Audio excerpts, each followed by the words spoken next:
Phénomène récurrent, le harcèlement sexuel ne cesse de battre son plein temps, considéré comme l'une des violences basées sur le genre. Ce phénomène ne cesse d'envahir nos lieux de travail et surtout notre société aujourd'hui au Bénin. D'aucuns diront que les femmes sont harcelées parce qu'elles en sont victimes ou qu'elles en sont responsables, mais d'autres diront le contraire. Les femmes en souffrent et pleurent ce silence chaque jour. Eh bien, l'émission Tendance Actuelle nous en donne la possibilité parce qu'il faut qu'on en parle et il est l'heure d'en parler. Mesdames et messieurs, bonsoir et bienvenue dans notre émission Tendance Actuelle. La suite après ce break.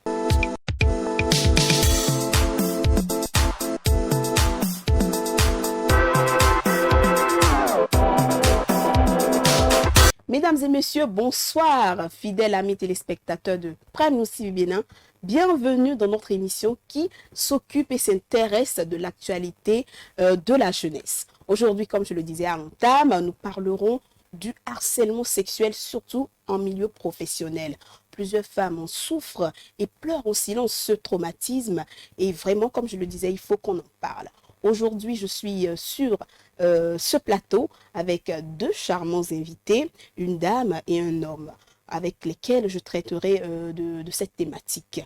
Aujourd'hui, je suis avec Flora Agbra, une jeune femme très dynamique, présidente de l'ONG Femmes sans frontières.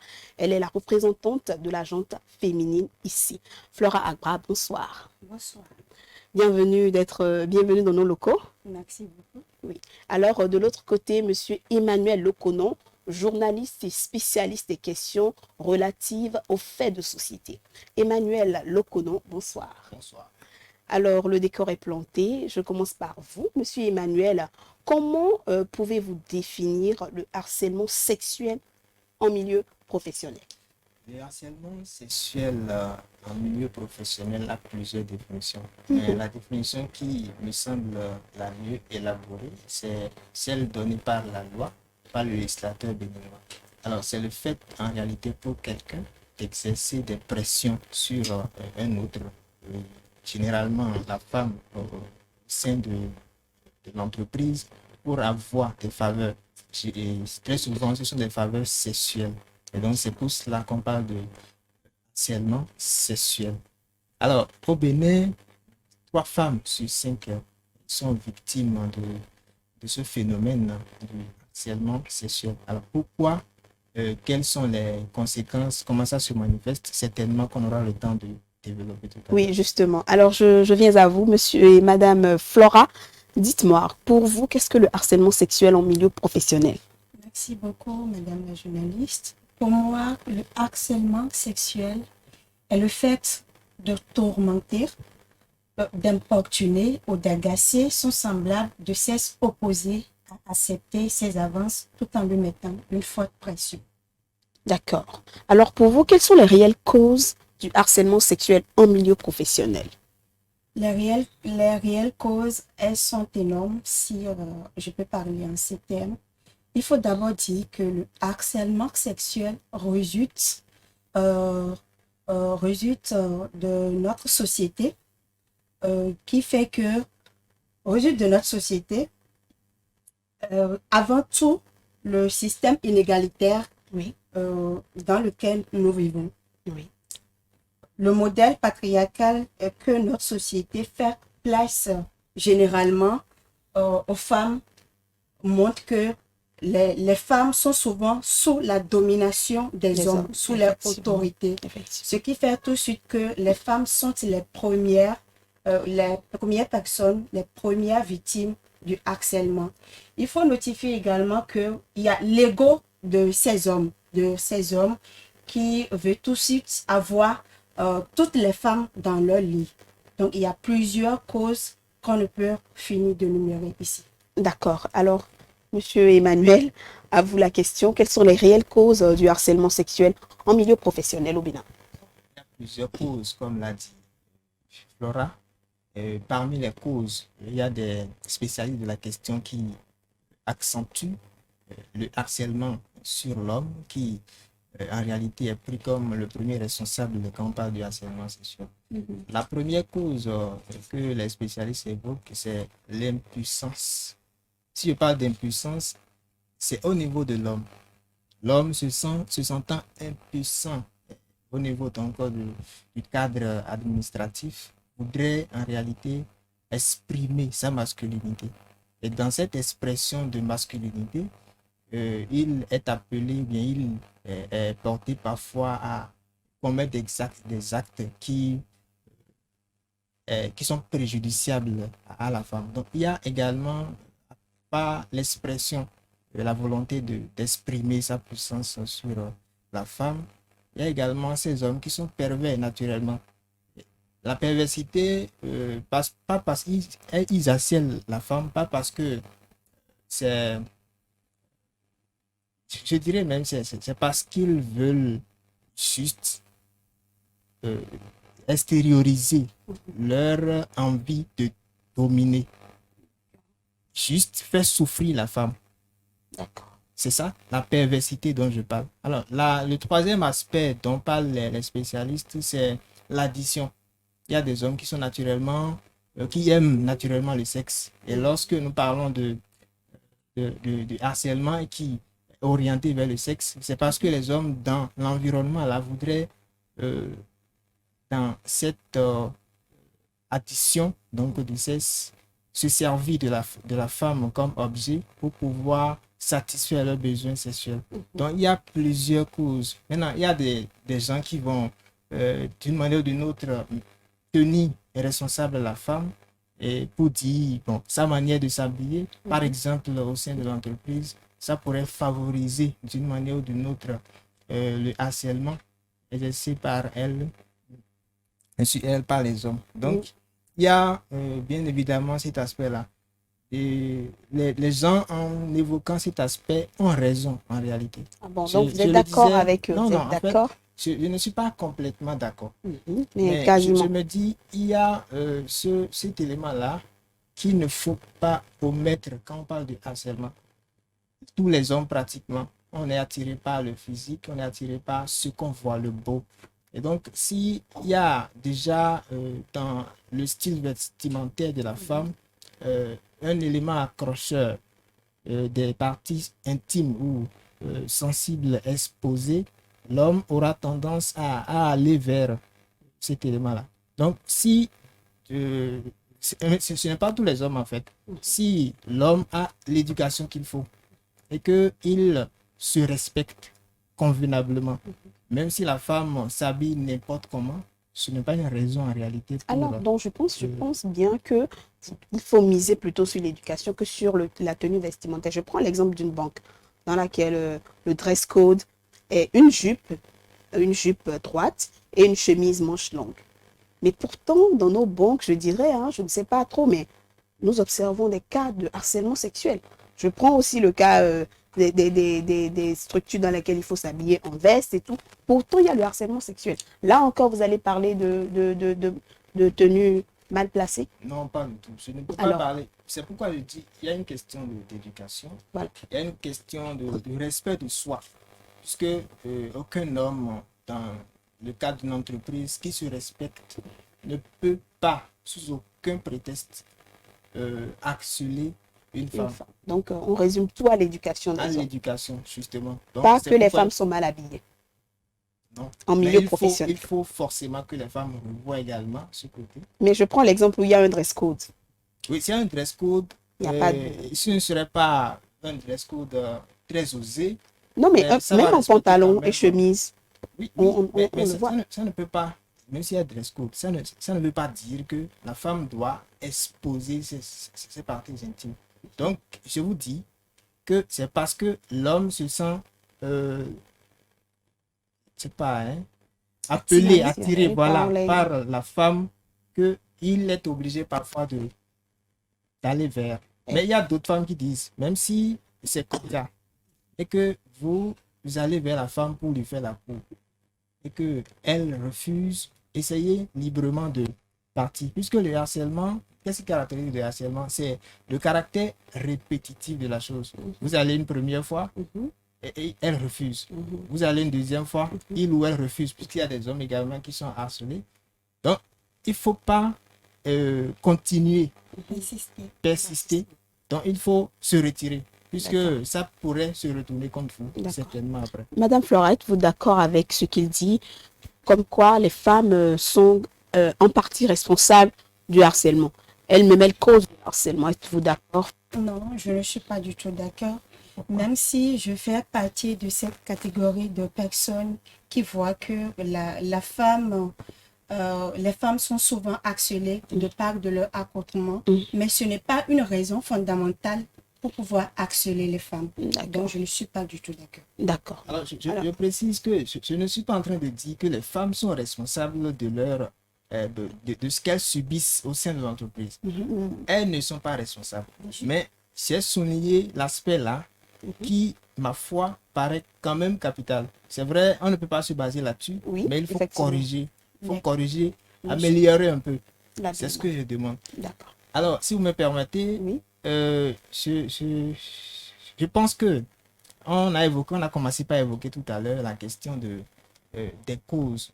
Alors, Flora a évoqué le fait que la société est dominée par les hommes, c'est Oui, vrai. effectivement. Et vous allez voir dans certains secteurs ou dans certains corps, euh, les hommes sont plus nombreux que les femmes. Bien sûr. Vous prenez Un par exemple. exemple au niveau des forces armées, Oui. au niveau des forces policières, au niveau donc du secteur, d'autres secteurs, secteur de la des constructions, BTP par exemple. Donc dans ces secteurs, il y a une étude menée par une institution canadienne qui prouve en réalité que les femmes sont plus harcelées. Et Dans ils ont ces donné milieux-là, dans ces dans milieux, ces corps de dans ces travail. corps, et Ok. spécialement au niveau donc des forces armées. Déjà qu'elles sont minoritaires, donc forcément, elles doivent être harcelées. Donc, parce Justement. qu'elles sont minoritaires, il faut qu'elles soient harcelées. Non, Non, non, mais- quand on est à une position inférieure, celui qui est à une position supérieure parfois use donc de sa position Oui, de son pour pouvoir. s'imposer, pour dicter sa loi. Mais vous ne voyez pas que c'est illégal parce que ce n'est pas parce que je suis à un niveau plus bas que vous que je dois être victime d'harcèlement, en principe. En Non, principe, non. en principe, En non. principe, non. Donc, c'est vraiment inégal. C'est illégal. Aujourd'hui, heureusement, la loi de plus en plus est en train de renforcer l'arsenal juridique pour permettre à la femme d'être protégée. Effectivement. Je vais revenir tout à l'heure sur un cas en 2018 où la femme a été harcelée, mais finalement, les résultats, peut-être, je vais revenir là-dessus tout à l'heure. Alors, Madame Flora, dites-nous, comment se manifeste alors le harcèlement sexuel en milieu professionnel? Est-ce Le qu'on en parle? harcèlement sexuel peut varier d'une autre à autre. Cela peut être verbal, physique ou psychologique. Oui, Verbal où tu rencontres ton harceleur au lieu de service. oui. Dans le couloir, il te dit tout de suite, est-ce que tu sais que tu es ravissante? Tu es une belle créature. Donc tout de suite, tout le temps, il te dit des mots douces pour que tu sois, pour que tu t'intéresses à ses aveux et tout. Physique ou peut-être il essaie de te tapoter dans le couloir ou bien dans le bureau et tout, ou il essaie de t'embrasser par le forcing.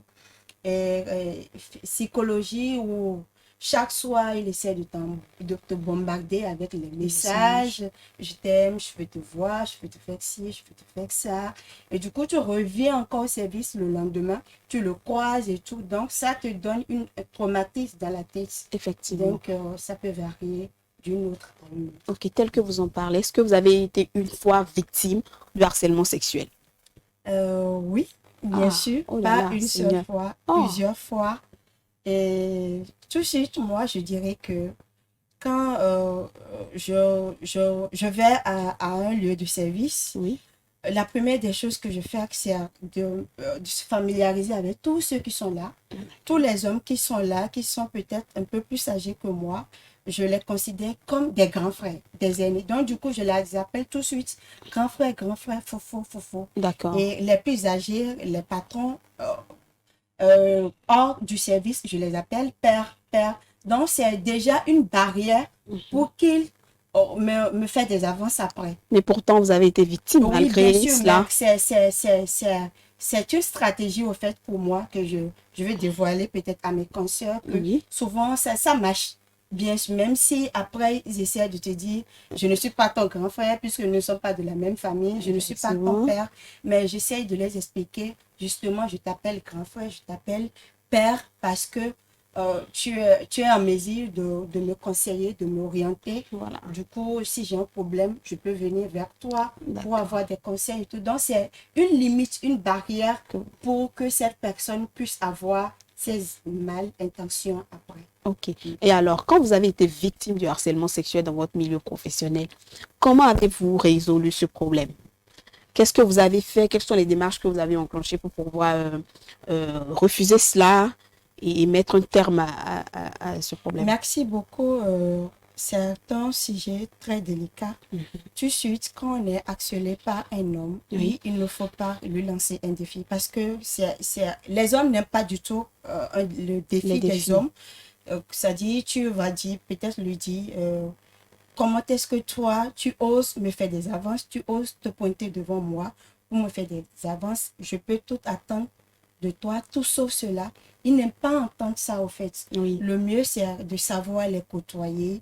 Vas-y, tout mollo, bolo. Donc, vous avez su Ne les pas- côtoyer, c'est ça, oui, pour ne pouvoir pas aller régler le avec problème. force, Oui. ne pas les rejeter avec force ou peut-être avec des mots, les mots qui peuvent les énerver.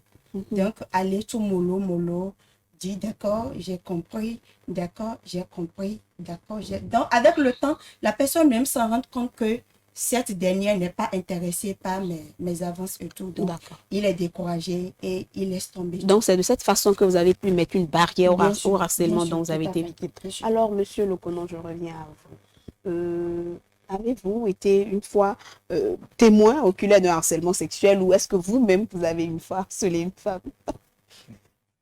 Bon, je vais commencer par la chute de votre question. D'accord. Est-ce que vous avez été harcelé par une femme? Non. Est-ce que vous avez été témoin? Je dirais que je reviens sur le cas que j'ai commencé par Non, évoquer tout à est-ce que l'heure. vous-même, vous avez harcelé une femme? Non, j'ai dit Non. non. D'accord. Je n'ai pas harcelé parce que je trouve ça quand même indigne de la part d'un homme Voilà. d'user de sa position, de son pouvoir pour harceler. Et justement, j'ai été témoin. Je ne vais pas donner le cas.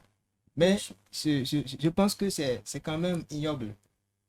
Et puisque le harceleur Oui, plutôt oui. utilise tous les éléments possibles pour mettre la pression sur la femme. Comme quoi? Quels sont ces éléments? Des Les manifestations. chantages, des captures d'écran, des audios ou n'importe quoi. Des Pour captures mettre la d'écran de pression. quoi? Bon, c'est pourquoi je dis que je ne veux pas évoquer la question là. Ah. Mais je vais revenir sur le cas de 2018 que j'ai commencé par évoquer. Oui. C'est une dame qui a été effectivement harcelée et qui au départ n'était pas dans l'entreprise. Mais avec le temps, elle était lors d'une mission, elle était dans l'entreprise qui l'a recrutée finalement. Le directeur général a proposé donc à ce qu'elle travaille au sein de l'entreprise. Donc elle a commencé par travailler. 3 mois après, elle a été embauchée officiellement donc au sein de l'entreprise. Et donc 1 mois, 2 mois, promotion, elle ne sait réellement pas pourquoi on l'a promue. Mais derrière la promotion, le monsieur, le DG en question, lui faisait quand même la cour. Donc, elle résistait jusqu'à un moment donné. Elle ne cédait pas. Elle n'a pas cédé jusqu'à la fin. Donc, elle a dû abandonner. Elle a porté plainte. L'affaire a été traitée par la justice. Et finalement, la justice a condamné, pas condamné, a libéré le DG parce que, en dépit donc des captures d'écran, des audios, des vidéos comme preuve présentée par la femme, ça a été démonté. Et donc, on l'a simplement libéré avec une amende de 1 million à verser à la Ah, dame. waouh. Mais la dame n'était pas contente parce que ce n'était pas le dénouement qu'elle voulait. Ah, qu'est-ce qu'elle voulait? Le problème en réalité, lorsque la femme est victime de harcèlement sexuel, généralement, il y a un autre harcèlement. Puisque lorsqu'elle va porter plainte, on va lui demander, mais toi-même, tu es comment? Toi-même, tu es comment? Ou bien, comment tu t'es comporté avec l'homme? C'est ça. Et donc, il y a un harcèlement qu'elle subit dans l'environnement de l'entreprise, et il y a un autre harcèlement lors de la plainte qu'elle va déposer. D'accord, je Et vois. donc, c'est quand même, ce sont des faits qui se passent en réalité et qui méritent une attention particulière. D'accord. Moi, je ne dirais pas qu'il faut tenir tête parce que le harceleur, lorsqu'il est décidé à vous harceler, même si vous dites, oh, est-ce que c'est bon maintenant ce que tu fais, lui, il a déjà son plan. Et puisqu'il a déjà son plan, il sait par où vous prendre. Donc, si vous faites comme un peu de douceur, il faut aller directement vers les Directement. institutions. Voilà. Il y a Vers les plusieurs institutions. institutions qui peuvent vous, vous aider quand même dans cet élan D'accord. de porter plainte contre celui qui vous harcèle. Maintenant, le problème, c'est que si le harceleur est le chef de l'entreprise, Mhm. les autres hommes de l'entreprise auront tendance à harceler également, puisque c'est comme un feu vert, quoi.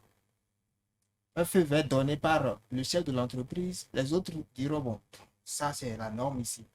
Alors, dans ce cas, la femme ne peut pas aller se plaindre au niveau donc, du chef, mais elle peut aller se plaindre au niveau donc, d'une organisation syndicale. Voilà, effectivement. Alors, je rebondis très rapidement. Est-ce que vous pensez que les femmes sont responsables du harcèlement dont elles sont victimes?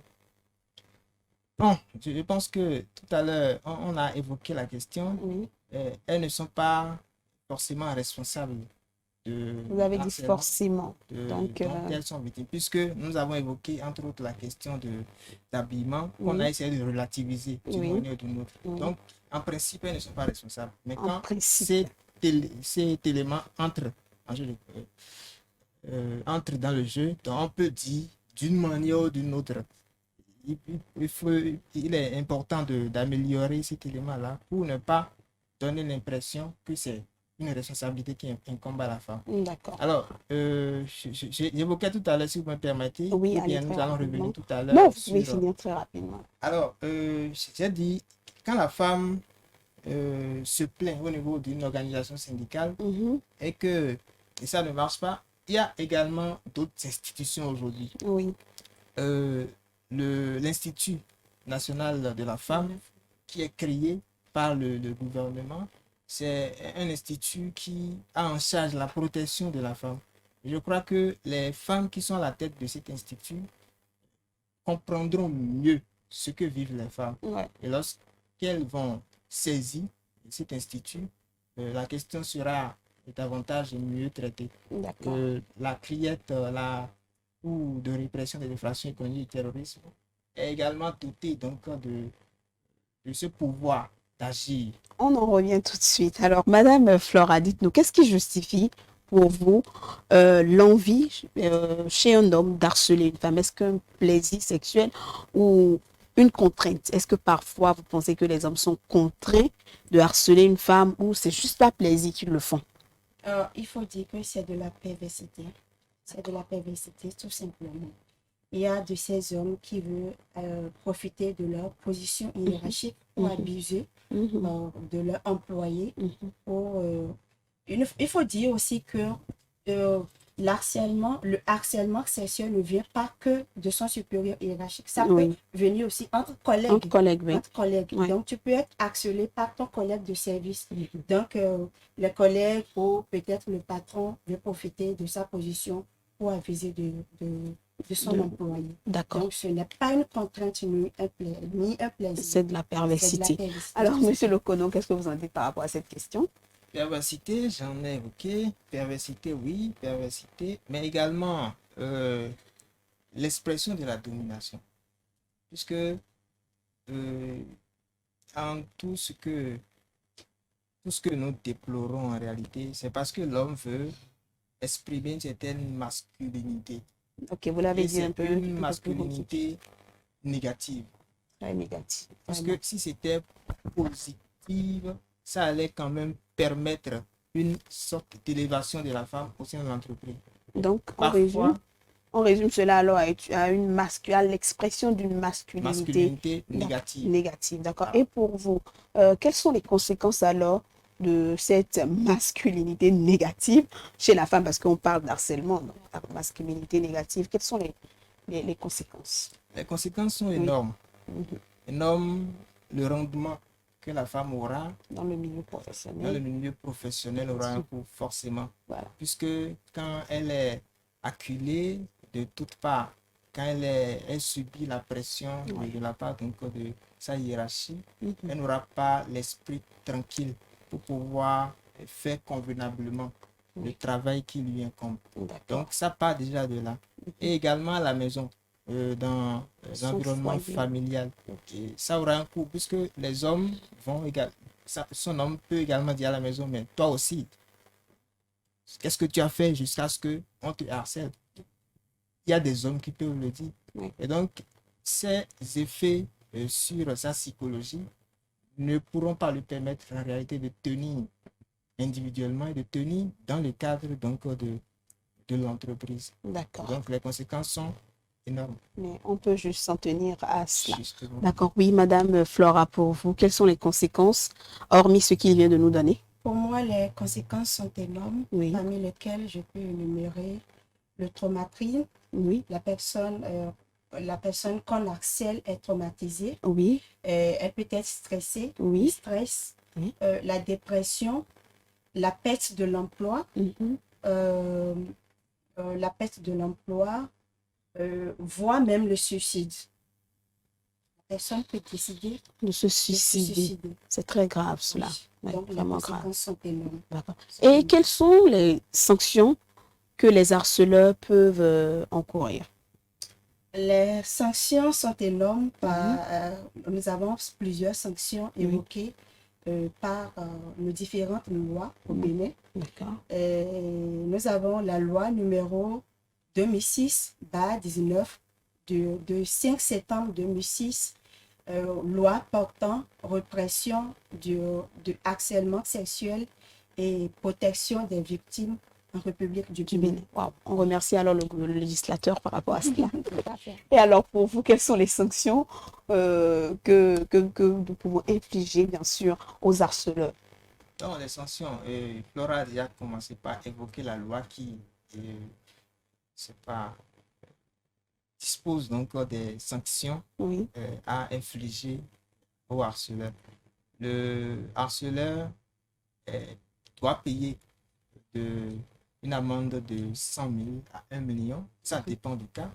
Bon, du cas. Également, peut être emprisonné pour une durée de 1 an à 2 ans. Ça Wow. dépend également du cas. Et c'est à l'appréciation donc, de la justice. Voilà.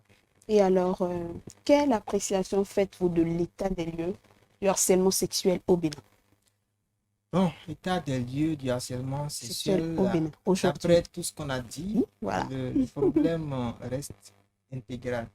Même si les gouvernants ont fait beaucoup d'efforts pour encadrer, ou je dirais pour renforcer l'arsenal juridique au Bénin et protéger la femme, la question demeure intégrale. Peut-être qu'avec les efforts que vont fournir les institutions, notamment l'Institut national de la femme, peut-être que la question sera complètement réglée d'ici là. Mais il faut repartir en arrière pour voir où est-ce qu'on a failli. Est-ce que c'est au niveau de l'éducation? Si c'est au niveau de l'éducation, comment corriger? Est-ce que c'est maintenant qu'il faut commencer par rééduquer pour Les voir filles. l'éducation des hommes? Il faut déjà, à partir du bas âge, commencer par dire aux hommes qu'ils n'ont pas cette ascendance-là sur la femme. La femme et l'homme sont égaux. D'accord. Mais il faut tenir compte donc de tous ces éléments-là et tenir compte de la sociologie. C'est ce que je peux dire. D'accord. Et vous, Madame Flora, quelle appréciation faites-vous de l'état des lieux du harcèlement sexuel aujourd'hui au Bénin, de façon très, très, très briefée? Je peux déjà dire que nombreuses de ces femmes qui dénoncent ce fléau aujourd'hui, même si le résultat escompté n'est pas satisfaisant, Oui. c'est déjà bien qu'elles D'accord. aient le courage De de le dire. dénoncer leur harceleur. Oui. Et à l'instar de Madame Angela Prédia, qui a dénoncé plusieurs cas de harcèlement fait aux femmes en milieu professionnel. Dans son livre intitulé Brise de silence, il y a également plusieurs organisations qui œuvrent, qui font une véritable lutte pour éradiquer ce fléau dans notre société. D'accord. Et alors, très rapidement, quels conseils pouvez-vous donner à ces filles qui ont été victimes du harcèlement sexuel et à ces filles qui n'ont pas encore été victimes, bon, je dirais pas encore, qui ne l'en sont pas un pas souhait. et qui ne viendront et qui ne viendra jamais. Voilà. Je dirais à toutes les victimes de harcèlement sexuel, bravo à elles, bravo parce qu'elles ont pu surmonter cette épreuve. C'est pas facile, c'est pas donné à n'importe qui. Et je dirais à celles qui n'ont pas encore été victimes, ce n'est pas un souhait, Oui, mais je les justement, dirais tout c'est pas un simplement d'avoir le courage de dénoncer leur harceleur, pas seulement dénoncer, mais aller porter plainte pour que ces personnes soient punies de dernière rigueur par la loi.